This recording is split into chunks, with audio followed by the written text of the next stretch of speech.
Баршаңызға қайырлы күн достар. Бүгін сіздермен шаймен ішкенге керемет үйлесетін, оңай жасалынатын және тез дайын болатын осы хворостың рецептісін көрсетпекшімін.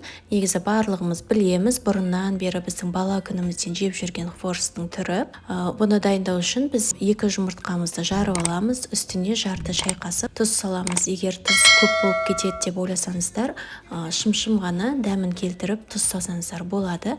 Одан кейін ұнымызды бөліп салатын боламыз. Барлық ұнымызды бірден салмаймыз, аз мөлшерден салып отырамыз. Біздің қамырымыз жұмсақ, қамыр иленуі керек. Осы иленген қамырымызды бір-біріне бірігіп, иіні қануы үшін пакетке салып қойып қоямыз.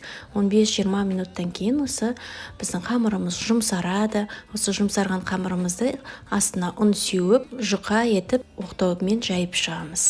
Құрметті достар, егер менің каналыма тіркелмеген болсаңыздар, міндетті түрде каналыма тіркеліп кетіңіздер.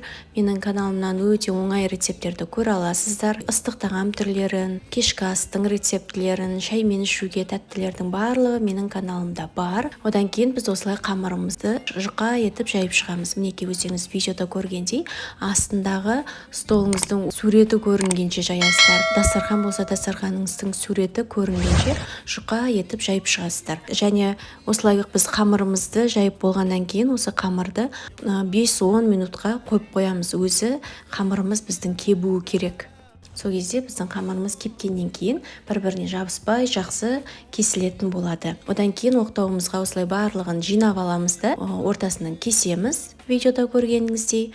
Одан кейін қамырымызды тағы да ортасынан бір кесіп аламыз да астына тақтайымызды қойып 2 сантиметрдей етіп кесіп осы хворостарымызды дайындап шығатын боламыз. Маяға салған кезде біздің хворостарымыз өсетін болады, үлкен болып. Сол үшін көлемін кішкентай 2-2 сантиметр қылып кессеңіздер болады. Егер арасы жабысып қалған болса, қолымызбен ашып жібереміз. Мінекей барлығын жасап дайындап болдық. Қамырымызды кесіп болғаннан кейін майымызды қыздырып аламыз. Осы қызған майымызға асты қатты отта тұруы керек. Одан кейін хворостарымызды пісіріп аламыз.